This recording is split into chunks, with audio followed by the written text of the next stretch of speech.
जय हिंद। स्वागत है आपको जीएस ग्लोबल स्टडी में।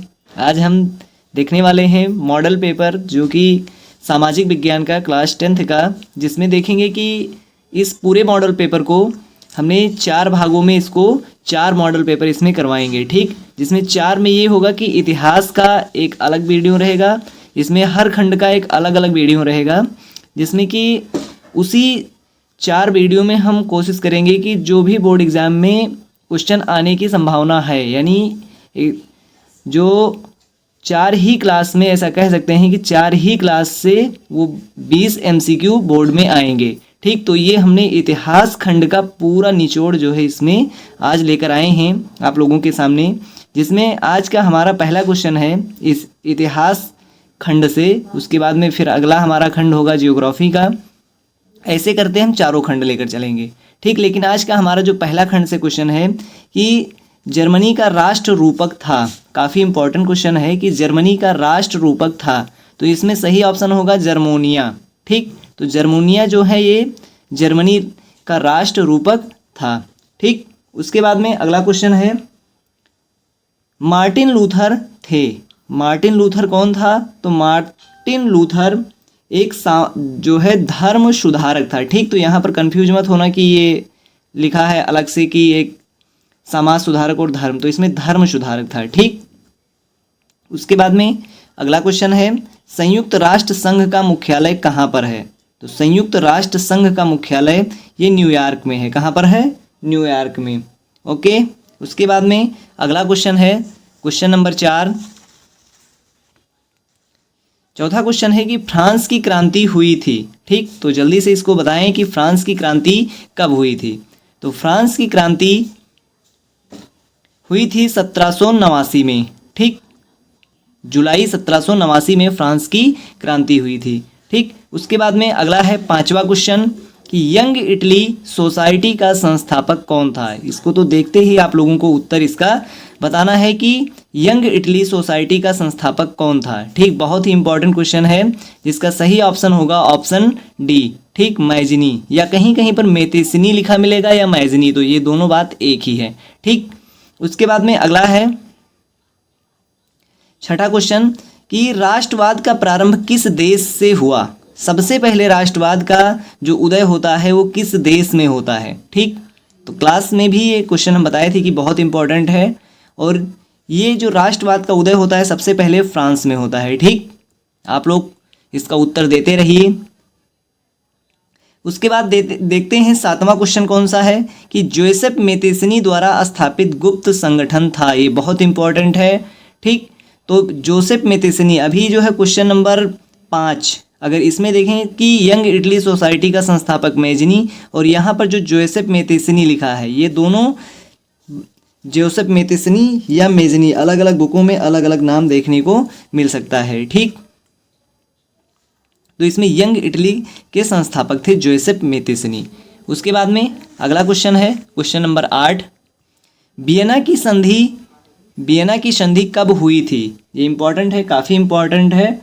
वियना की संधि कब हुई थी? तो वियना की संधि हुई थी 1815 में। ठीक, 1815 में। ठीक, उसके बाद चलते हैं अपने 9वें क्वेश्चन की ओर।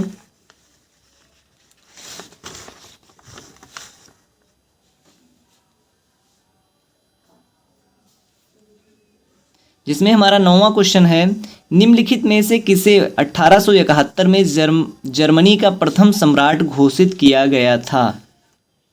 1871 में जर्मनी का प्रथम सम्राट, ये काफ़ी इंपॉर्टेंट क्वेश्चन है, इसको नोट कर लेना इंपॉर्टेंट करके कि ये एग्ज़ाम में आ सकता है। ठीक, तो जर्मनी का प्रथम सम्राट किसे घोषित किया गया था? तो इसका सही ऑप्शन है विलियम प्रथम। ठीक, वहाँ पर ऑप्शन में मिलेगा विलियम प्रथम या कैसर विलियम प्रथम, तो यहाँ ज़्यादातर किताबों में विलियम प्रथम ही मिलेगा। ठीक, तो उनका पूरा नाम था। उसके बाद 10वां क्वेश्चन है फ्रांस की गणतंत्र की घोषणा किस वर्ष हुई थी? ठीक, तो फ्रांस में गणतंत्र की घोषणा कब हुई थी? फ्रांस की क्रांति अगर आता है कि फ्रांस की क्रांति कब हुई थी, तो फ्रांस की जो क्रांति हुई थी वो 1789 में हुई थी।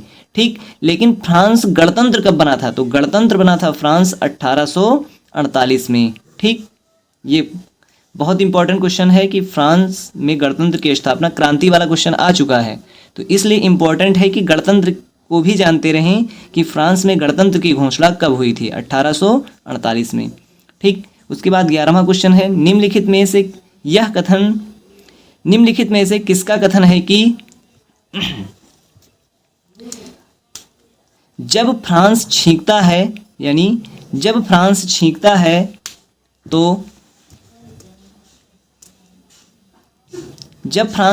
तो बाकी यूरोप को सर्दी व जुखाम हो जाता है। ठीक, ये काफ़ी इंपॉर्टेंट है, ये कथन आ सकता है और ये आया हुआ भी है, कई बार आया हुआ है, तो इसलिए इस बार भी आने के इसके चांस हैं कि जब फ्रांस छींकता है तो बाकी यूरोप को सर्दी और जुखाम हो जाता है। ये कथन किसका है? तो ये है मेटरनिख का। ठीक, किसका है? मेटरनिख। ठीक, मेटरनिख का है ये कथन, ये काफ़ी इम्पोर्टेंट है। ठीक, तो इसको इम्पोर्टेंट में नोट कर लेना। उसके बाद में अगला है, राष्ट्रवाद का प्रारंभ किस देश से हुआ? सबसे पहले राष्ट्रवाद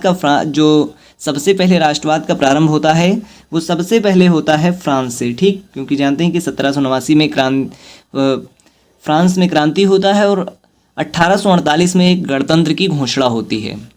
ठीक, उसके बाद में जर्मनी में, फिर जाके जो है इटली में होता है, लेकिन सबसे पहले फ्रांस में ही होता है। उसके बाद में अगला क्वेश्चन है, क्वेश्चन नंबर 13, जर्मनी को किस वर्ष एक स्वतंत्र राज्य घोषित किया गया? तो जर्मनी को किस वर्ष एक स्वतंत्र राज्य घोषित किया गया था? तो इसका सही ऑप्शन है ऑप्शन ए, 1871 में। ठीक, जर्मनी की आज़ादी में सबसे ज़्यादा मुख्य भूमिका निभाने वालों में से थे। जो इसके पहले जो आया हुआ क्वेश्चन था अभी 2023 में, ऑटो वॉन बिस्मार्क, काफ़ी इंपॉर्टेंट है। तो इस बार जो है ऑटो वॉन बिस्मार्क से क्वेश्चन बना है, तो इस बार इसकी जो है डेट भी पूछ सकता है, तो ये इसको नोट कर लेना। ठीक, नेपोलियन का संबंध किस देश से था? तो नेपोलियन कहाँ का सम्राट बना था? नेपोलियन का संबंध किस देश से था? तो नेपोलियन कहाँ का शासक बना था? तो नेपोलियन फ्रांस का बना था, और नेपोलियन ने अपनी एक कानूनी बुक लागू किया था, जिस बुक का नाम था नेपोलियन संहिता। ये काफ़ी इंपॉर्टेंट है कि नेपोलियन संहिता, नेपोलियन संहिता, ये नेपोलियन के द्वारा लागू किया गया एक जो है दस्तावेज, यानी कानूनी दस्तावेज था। ठीक, ये काफ़ी इंपॉर्टेंट है, नेपोलियन ने लागू किया था कहाँ पर? फ्रांस में। ठीक, उसके बाद नेपोलियन हार जाता है और फिर इस किताब को जब दूसरे शासक बनते हैं तो वो रद्द कर देते हैं। ठीक, उसके बाद में 15वां क्वेश्चन है, जर्मन संस्कृति में बोस्क जिस्ट का क्या आशय था? ठीक, तो जर्मन संस्कृति में बोस्ट जिस्ट या बोस्ट बिक, ऐसे कई तरीके से किताबों में मिल सकता है। ठीक, तो वोस्टविक का आशय था राष्ट्रवाद। ठीक, राष्ट्रवाद की भावना, राष्ट्रवाद की भावना, राष्ट्रवाद की भावना। ठीक, वोस्टविक का आशय, ये इंपॉर्टेंट है कि जर्मन संस्कृति में बोक्सजिस्ट का आशय था, तो राष्ट्रवाद की भावना। ठीक, उसके बाद में 16वां क्वेश्चन है, 16वां क्वेश्चन है कि संसदीय प्रजातंत्र की स्थापना किस देश में सर्वप्रथम हुई? तो संसदीय प्रजातंत्र की स्थापना सबसे पहले इंग्लैंड में हुई। ठीक, तो प्रजातंत्र यानी लोकतंत्र की स्थापना की बात किया जा रहा है, क्योंकि प्रजातंत्र है ना यहाँ पर, तो प्रजातंत्र का आशय होता है लोकतंत्र से। तो संसदीय प्रजातंत्र और भी संसदीय प्रजातंत्र, तो संसदीय प्रजातंत्र की स्थापना किस देश में सर्वप्रथम होती है? तो वो होती है इंग्लैंड में। ठीक, कहाँ पर? इंग्लैंड में। उसके बाद में इस 17वां क्वेश्चन है, जोसेफ मेतेसनी द्वारा स्थापित गुप्त संगठन, अभी इसका क्वेश्चन जो है कराए हैं कि जोसेफ मेतेसनी द्वारा स्थापित गुप्त संगठन, तो इसमें यंग इटली इंपॉर्टेंट है, इसका सही ऑप्शन होगा यंग इटली। ठीक, उसके बाद में चलते हैं अपने 18वें क्वेश्चन की ओर।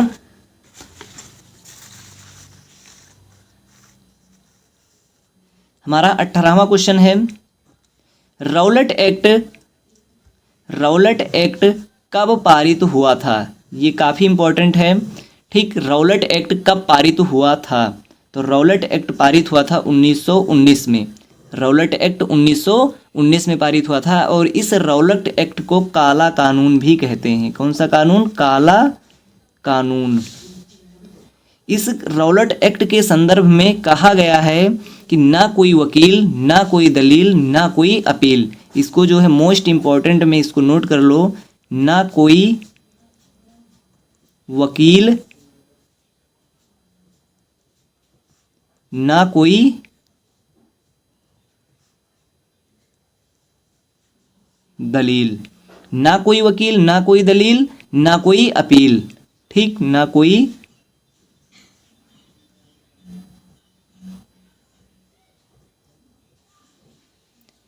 दलील, ना कोई अपील और ना कोई वकील। इस कानून के तहत जो भी व्यक्ति को पुलिस पकड़ के ले जाती थी वो ना तो कोई वकील रख सकते थे, ना तो कोई दलील दे सकते थे, ना तो कहीं पर अपील कर सकते थे। ठीक, इसलिए इस कानून को कहा गया काला कानून। क्वेश्चन इस बार इस प्रकार से बन सकता है कि किस कानून को काला कानून कहा गया है? ठीक, तो किस कानून को काला कानून कहा गया है? रौलट एक्ट को। रौलट एक्ट के यानी ये स्टेटमेंट देगा और कहेगा यह स्टेटमेंट किस कानून के लिए उपयुक्त है। ठीक, तो चाहे उसमें रौलट एक्ट होगा चाहे काला कानून होगा। लागू कब हुआ था? 1919 में। ठीक, उसके बाद में 19वां क्वेश्चन है, वंदे मातरम गीत का लेखक, वंदे मातरम गीत का लेखक कौन थे? ठीक, तो वंदे मातरम किसने लिखा था? ये सारे लोग जानते होंगे कि बंकिम चंद्र चटर्जी। बंकिम चंद्र चटर्जी ने वंदे मातरम लिखा था। और इस वंदे मातरम गीत को कहाँ से लिया गया है? यानी बंकिम चंद्र चटर्जी द्वारा एक पुस्तक थी जिसमें उसने उसमें लिखा था। उसके बाद में इसको डायरेक्ट जो है एक पुस्तक से लिया गया है। उस पुस्तक का नाम है जो है आनंद मठ। आनंद मठ एक प्रकार का उपन्यास है और इस उपन्यास के लेखक हैं बंकिम चंद्र चटर्जी जी। और इस आनंद मठ से ही वंदे मातरम गीत को लिया गया है। ठीक, उसके बाद क्वेश्चन नंबर 21वां क्वेश्चन है, विश्व व्यापार संगठन WTO की स्थापना कब की गई? ये काफ़ी इंपॉर्टेंट है कि विश्व व्यापार संगठन WTO वर्ल्ड ट्रेड ऑर्गेनाइजेशन की स्थापना कब की गई थी? तो 1995 में। ठीक, 1 जनवरी यानी 1 जनवरी 1995 को विश्व व्यापार संगठन की स्थापना की गई थी। तो फिर इसके पहले कौन सी संगठन था? तो इसके पहले गैट नाम की एक संस्था थी जो विश्व व्यापार संगठन गैट को ही आगे चलकर 1 जनवरी 1995 में इस गैट का नाम बदल कर दिया गया था विश्व व्यापार संगठन। जो काम आज विश्व संगठन कर रहा है इसका पहले का नाम था गैट। ठीक, और इसकी स्थापना किया गया था 1947 में। ये दोनों क्वेश्चन आए हुए हैं कि गैट की स्थापना कब हुआ था? 1947 में। विश्व व्यापार संगठन की स्थापना कब हुआ? जनवरी 1995 में। ठीक, इसका मुख्यालय कहाँ पर है? तो इसका मुख्यालय है जिनेवा में। कहाँ पर है? जिनेवा। ये जिनेवा कहाँ पर है? तो ये स्विट्जरलैंड में एक स्थान है। ठीक, तो स्विट्जरलैंड में यानी जिनेवा में, डायरेक्ट जिनेवा पूछेगा कि इसका मुख्यालय, विश्व व्यापार संगठन का मुख्यालय कहाँ है? जिनेवा में। स्थापना 1 जनवरी 1995 को। इसका जो है पूर्ववर्ती नाम गैट था। गैट की स्थापना 1947 में। ठीक, अब इसका स्थापना भी, इसका जो मुख्यालय जिनेवा में था तो इसके क्योंकि नाम ही बदला गया है, संगठन तो वही है। ठीक, उसके बाद में अगला क्वेश्चन है क्वेश्चन नंबर 22, संयुक्त राष्ट्र संघ की स्थापना कब किया गया था? तो संयुक्त राष्ट्र संघ की स्थापना 1945 में किया गया था, 24 अक्टूबर 1945 को। ठीक, 24 अक्टूबर 1945 को इसकी स्थापना की जाती है।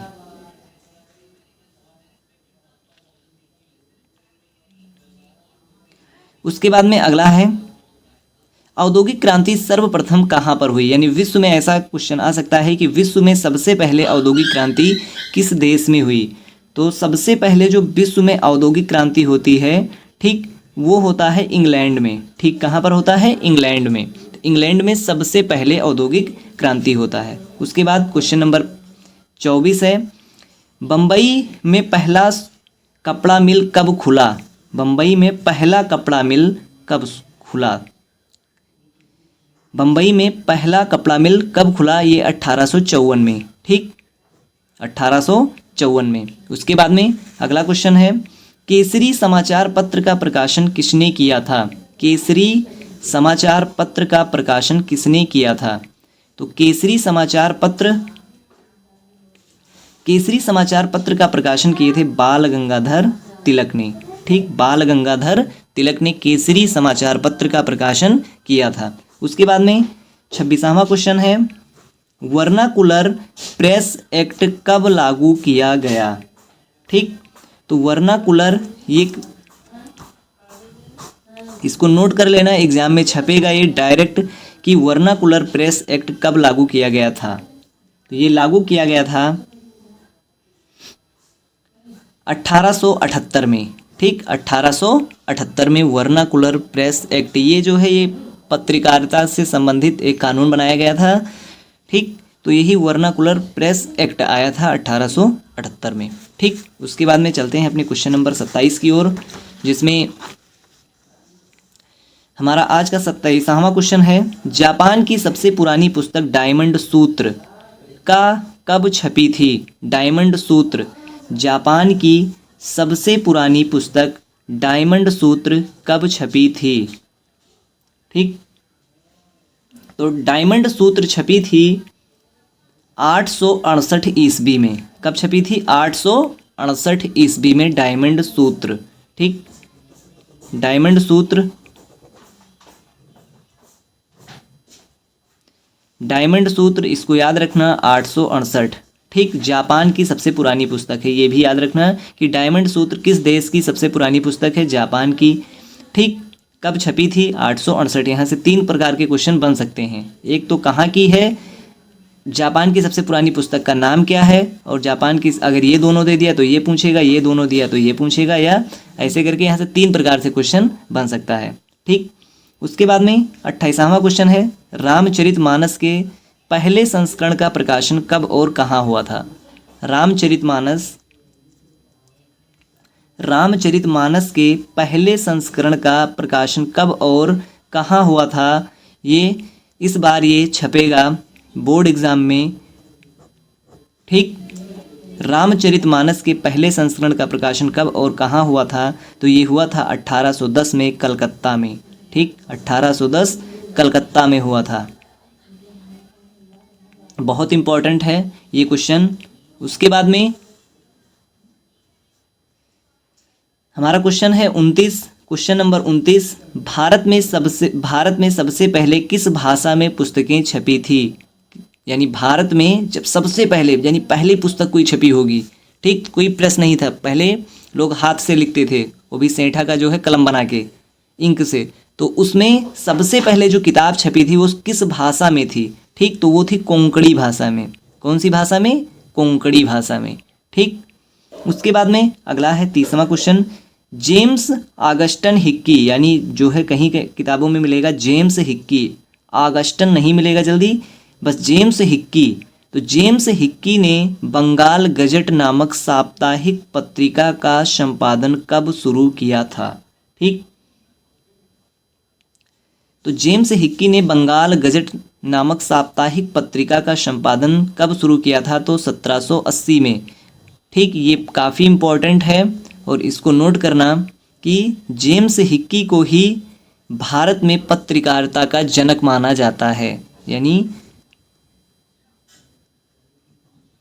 इनको जनक माना जाता है किसमें? जो है पत्रकारिता में। ठीक, यानी पत्रकार में। भारत में पत्रकार यानी मीडिया प्रेस के जो जनक माने जाते हैं वो जेम्स हिक्की को माना जाता है। ठीक, उसके बाद में अगला क्वेश्चन है क्वेश्चन नंबर 31। क्वेश्चन नंबर 31 है,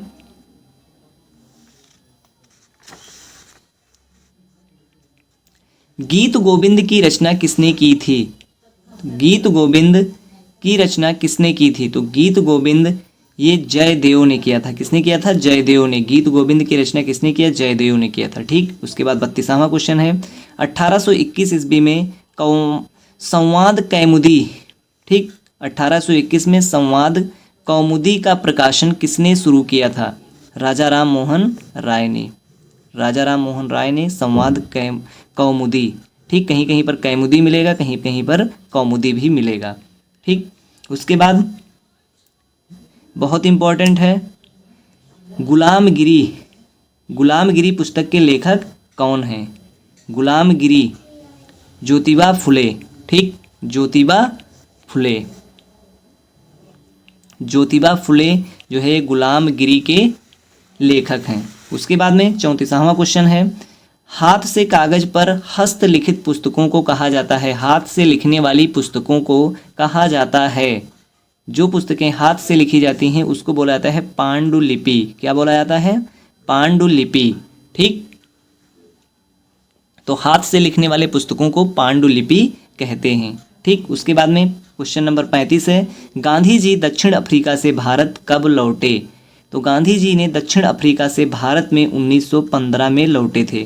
ठीक, दक्षिण अफ्रीका क्या करने के लिए गए थे? यानी तो ये एक मुकदमा लड़ने के लिए गए थे। तो वहाँ पर इन्होंने देखा कि किस प्रकार से भारतीयों के साथ भेदभाव होता है, तो उस भेदभाव को मिटाने के लिए उन्होंने वहाँ भी कई सारा आंदोलन किया और वहाँ भी एक पत्रिका का संपादन किया था। तो ये सब बोर्ड एग्जाम में नहीं आएगा, बस ये जानिए कि गांधी जी 1915 में आते हैं और आने के पश्चात गांधी जी के 3 आंदोलन बहुत फेमस हैं, उसको नोट कर लेना। 3 आंदोलन, एक चंपारण आंदोलन 1917 में, ठीक, एक खेड़ा आंदोलन 1918 में और एक हुआ था अहमदाबाद मिल मजदूर आंदोलन 1918 में।